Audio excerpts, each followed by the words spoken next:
तो दोस्तों आज हम फिर से आपके लिए लेकर आए हैं देश दुनिया की सभी ताजा बड़ी खबरें। फटाफट एक एक कर विस्तार से आज आपको बताएंगे, तो वीडियो को अंत तक जरूर देखें। दोस्तों वीडियो बनाने में हमें काफी मेहनत लगी है, तो वीडियो को दिल से लाइक कर दें। दोस्तों पहली खबर में आपको बता दें कि चीन से लगा मोदी अमित शाह को बड़ा झटका। चीन ने एलएसी से पीछे हटने से किया इनकार। सैन्य वार्ता फिर से रही बेनतीजा, बढ़ गई भाजपा की मुश्किलें। वही आपको बताएंगे दोस्तों की मध्य प्रदेश के रतलाम में गरबा पंडालों पर हिंदू संगठनों ने मुसलमानों के प्रवेश पर लगाई रोक, बड़ा तनाव। वहीं आपको बताएंगे दोस्तों की लखीमपुर खीरी घटना ने बदल दिया यूपी का सियासी गणित। कांग्रेस से गठबंधन को तैयार हुए अखिलेश यादव, मगर रखी हैं 4 शर्तें। वहीं आपको बताएंगे दोस्तों की भाजपा सांसद प्रज्ञा सिंह ठाकुर ने देश के मंदिरों को सरकार से मुक्त कराने की अपील। कहा मंदिरों का मुसलमानों को मिलता है देश में पैसा। वहीं आपको बताएंगे दोस्तों की योगी आदित्यनाथ पर बरसे छत्तीसगढ़ के सीएम भूपेश बघेल। भूपेश बघेल ने योगी को बताया कायर और डरपोक सीएम। वहीं आपको बताएंगे दोस्तों की सुप्रीम कोर्ट के पुराने जस्टिसों ने मोदी सरकार के खिलाफ खोला मोर्चा। देशद्रोह कानून रद्द करने की मोदी सरकार से की है मांग। कहा गलत तरीके से युवाओं को फंसाया जा रहा है इस कानून में, इसलिए रद्द हो ये कानून। तो सभी खबरों को आपको बताने वाले हैं दोस्तों। वीडियो को लाइक कर चैनल को सब्सक्राइब कर दें और हमें कमेंट में बताएं कि आपके जिले किस राज्य से हमारी खबर को देख रहे हैं। इसी बीच पर तो दोस्तों अगली खबर की ओर, तो चीन से मोदी अमित शाह को लगा बड़ा झटका। चीन ने एलएसी से पीछे हटने से किया इनकार। जी हां दोस्तों, आपको बता दें ये बड़ी खबर सामने निकल कर आई दोस्तों की चीन से मोदी सरकार को आज बड़ा झटका लगा है। चीन ने पूर्वी लद्दाख से पीछे हटने से साफ इनकार कर दिया है। दरअसल आपको बता दें कि पूर्वी लद्दाख के निकट एलएसी पर तनाव खत्म करने के लिए करीब 2 महीने के बाद भारत और चीन के बीच रविवार को 13वें दौर की कोर कमांडर स्तर की सैन्य वार्ता हुई। ये बैठक लगभग 8.5 घंटे तक चली।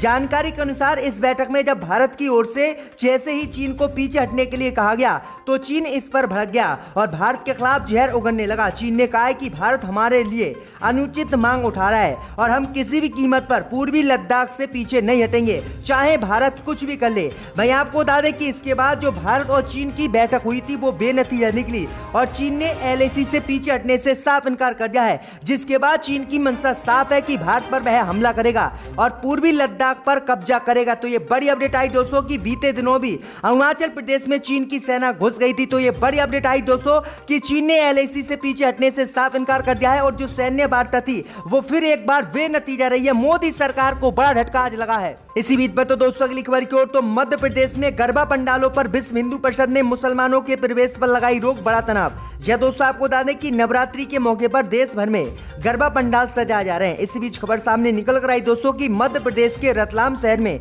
गरबा सहित अन्य धार्मिक कार्यक्रम के लिए सजाए गए गरबा पंडालों में विश्व हिंदू परिषद ने मुसलमानों के प्रवेश पर बैन लगा दिया है और पोस्टर लगा दिए कि गैर हिंदू का गरबा प्रांगण में प्रवेश करना वर्जित है, जिसके बाद यहां पर मामला गर्मा गया है। भाई आपको बता दें कि विश्व हिंदू परिषद के नेताओं का कहना है कि गैर हिंदू अपने धार्मिक मान्यताओं में हिंदू रीति रिवाज को नहीं मानते, तो उन्हें गरबा पंडालों में भी आना नहीं चाहिए। तो ये बड़ी अपडेट आई दोस्तों कि मध्य प्रदेश में लगातार मुस्लिम विरोधी गतिविधियां असम के बाद सबसे ज्यादा हो रही हैं। आपकी क्या राय हमें कमेंट में जरूर बताएं। इसी बीच पर तो दोस्तों अगली खबर की ओर, तो लखीमपुर खीरी घटना के बाद बदला यूपी का सियासी गणित। कांग्रेस से गठबंधन को तैयार हुए अखिलेश यादव। जी दोस्तों आपको बता दें कि उत्तर प्रदेश में लखीमपुर खीरी घटना के बाद तेजी से सियासी समीकरण बदल रहा है। वाराणसी में प्रियंका गांधी की रैली में जुटी भीड़ को लेकर कांग्रेस के नेता एक और जहां गदगद हैं, तो वहीं अखिलेश यादव ने भी गठबंधन को लेकर कांग्रेस पार्टी से बड़ा बयान दिया है। अखिलेश यादव ने सहारनपुर के एक कार्यक्रम में कहा कि अगर बीजेपी को उत्तर प्रदेश से हटाने के लिए जरूरत पड़ी तो वह कांग्रेस पार्टी से भी गठबंधन कर सकते हैं। साथ ही उन्होंने कहा कि गठबंधन शर्तों पर होगा, कार्यकर्ताओं को उचित सम्मान दिया जाएगा। वहीं आपको बता दें कि इससे पहले कांग्रेस नेता इमरान मसूद ने भी कांग्रेस पार्टी से बड़ी अपील की थी। इमरान मसूद ने कहा था कि अगर भाजपा को उत्तर प्रदेश में हटाना है तो सपा कांग्रेस को 2017 की तरह 2022 में भी गठबंधन करना होगा। ये बड़ी अपडेट आई दोस्तों कि अब फिर से एक बार कांग्रेस और सपा का गठबंधन उत्तर प्रदेश में होने वाला है और दोनों ही पार्टी गठबंधन के साथ 2022 का विधानसभा चुनाव लड़ सकती हैं। आपकी क्या राय, अखिलेश यादव को कांग्रेस से गठबंधन उत्तर प्रदेश में करना चाहिए या नहीं, हमें कमेंट में जरूर बताएं दोस्तों। इसी बीच पर तो दोस्तों अगली खबर की ओर तो प्रज्ञा सिंह ठाकुर ने सरकार पर लगाए आरोप, कहा सरकार के कब्जे से मुक्त कराएंगे देश के मंदिर, मुसलमानों को मिलता है मंदिरों का पैसा। जी हां दोस्तों, आपको बता दें कि भोपाल से भारतीय जनता पार्टी की सांसद प्रज्ञा सिंह ठाकुर ने सरकार पर आरोप लगाते हुए देश के मंदिरों को सरकार से मुक्त कराने की अपील की है। और उन्होंने सरकार पर आरोप लगाया है कि सरकार के संरक्षण के कारण जो मंदिरों में दान आता है, जो भक्तों का पैसा आता है, उसे सरकार मुसलमानों के विकास में दे देती है और भक्तों का पैसा विधर्मियों को चला जाता है और इससे हिंदुओं का विकास नहीं होता है। प्रज्ञा सिंह ठाकुर ने मांग की है कि देश के सभी मंदिरों को सरकार अपने कब्जे से मुक्त करे और इन्हें हिंदुओं को सौंपे। हिंदू अपने मंदिरों की रक्षा के लिए तैयार हैं और वह मंदिरों को कुछ नहीं होने देंगे। तो किस तरह से विवादित बयान यूपी सहित 5 राज्य के विधानसभा चुनाव आते ही भाजपा सांसद प्रज्ञा सिंह ठाकुर दे रही हैं। इसी बीच पर तो दोस्तों अगली खबर की ओर तो योगी पर बरसे छत्तीसगढ़ के मुख्यमंत्री भूपेश बघेल, योगी को बताया कायर और डरपोक सीएम। जी दोस्तों, आपको बता दें ये बड़ी खबर सामने निकल कर आई दोस्तों कि छत्तीसगढ़ के मुख्यमंत्री भूपेश बघेल ने उत्तर प्रदेश के मुख्यमंत्री योगी आदित्यनाथ पर जमकर निशाना साधा। भूपेश बघेल ने योगी आदित्यनाथ को कायर और डरपोक मुख्यमंत्री बताया। भूपेश बघेल ने कहा कि उत्तर प्रदेश के मुख्यमंत्री कायर हैं और वह कांग्रेस की नेता प्रियंका गांधी वाड्रा से इतने डरे हुए हैं कि उन्हें हिरासत में रखा और लखीमपुर खीरी में हिंसा के बाद उन्हें वहां जाने नहीं दिया। लखीमपुर खीरी घटना को लेकर भूपेश बघेल ने योगी आदित्यनाथ को कायर और डरपोक मुख्यमंत्री बताया। उन्होंने कहा कि प्रियंका गांधी जो एक महिला है, उनसे योगी आदित्यनाथ इतने डर गए कि उन्हें 4 दिन तक हिरासत में योगी ने रखा। उन्होंने कहा कि इतना डरपोक मुख्यमंत्री तो मैंने कहीं पर भी नहीं देखा। उन्होंने कहा कि वैसे देश में बाबा किसी से नहीं डरते हैं, लेकिन योगी आदित्यनाथ ऐसे बाबा हैं जो एक प्रियंका गांधी जो महिला है उनसे डर गए। तो ये बड़ा हमला प्रियंका गांधी को लेकर छत्तीसगढ़ के मुख्यमंत्री ने योगी पर बोला है। इसी बीच पर तो दोस्तों अगली खबर की ओर तो सुप्रीम कोर्ट के जस्टिस ने देशद्रोह कानून खत्म करने की मोदी सरकार से की मांग, कहा गलत तरीके से किया जा रहा है सरकार द्वारा इसका इस्तेमाल। जी दोस्तों, आपको बता दें कि सुप्रीम कोर्ट के रिटायर्ड जज जस्टिस रोहिटन फली नरीमन ने देशद्रोह कानून रद्द करने की वकालत मोदी सरकार से की है। एक कार्यक्रम को संबोधित करते हुए उन्होंने कहा कि सुप्रीम कोर्ट को देशद्रोह कानून रद्द कर देना चाहिए क्योंकि इस समय जो सरकार है वो देशद्रोह कानून का गलत तरीके से भारत के नागरिकों पर उपयोग कर रही है और झूठे मुकदमों में देश के नागरिकों को फंसाया जा रहा है। इसलिए सुप्रीम कोर्ट आगे आकर देशद्रोह कानून को खत्म करे ताकि खुलकर हमारे देश के नागरिक देश में सांस ले सकें। उन्होंने आरोप लगाया है कि जरा भी कहीं पर कोई दंगा होता है और किसी भी मुस्लिम व्यक्ति को इसमें उठाया जाता है तो उस पर देशद्रोह या यूएपीए के तहत कानून लागू करके उसे जेल में डाल दिया जाता है और 10-10 साल तक इस मामले पर जांच चलती है, जबकि 10 साल में उस व्यक्ति की जिंदगी बर्बाद हो जाती है। इसलिए सुप्रीम कोर्ट को आगे आकर देशद्रोह कानून को खत्म करना चाहिए। तो ये बड़ी अपडेट आई दोस्तों कि सुप्रीम कोर्ट के जज भी अब मान गए कि मोदी सरकार देशद्रोह कानून सहित यूएपीए कानून का दुरुपयोग मुसलमानों पर अब भारत में कर रही है। इसी बीच पर तो दोस्तों अगली खबर की ओर तो उत्तराखंड में भाजपा को लगने वाला है बड़ा झटका, मंत्री यशपाल आर्य अपने विधायकों के साथ कांग्रेस में शामिल। जी दोस्तों, आपको बता दें कि उत्तराखंड में तेजी से सियासी घटनाक्रम बदल रहा है। 2017 में विधानसभा चुनाव में भाजपा में शामिल होने वाले कैबिनेट मंत्री यशपाल आर्य व विधायक संजीव आर्य आज कांग्रेस पार्टी में शामिल हो गए। सुबह 11 बजे दिल्ली में कांग्रेस पार्टी ने उन्हें सदस्यता दिलाई, जिसके बाद उत्तराखंड में भाजपा को यह बड़ा झटका लगा है। 2 बड़े नेता चुनाव से पहले ही कांग्रेस पार्टी में शामिल हुए तो उत्तराखंड में बुरी तरह से चुनाव भाजपा हार रही और कांग्रेस पार्टी की उत्तराखंड में सरकार बन सकती है। इसी बीच पर तो दोस्तों अगली खबर की ओर तो आरएसएस प्रमुख मोहन भागवत ने कहा हिंदू लड़की मुसलमानों में कर रही हैं शादी, परिवार वाले लगाएं इन पर रोक।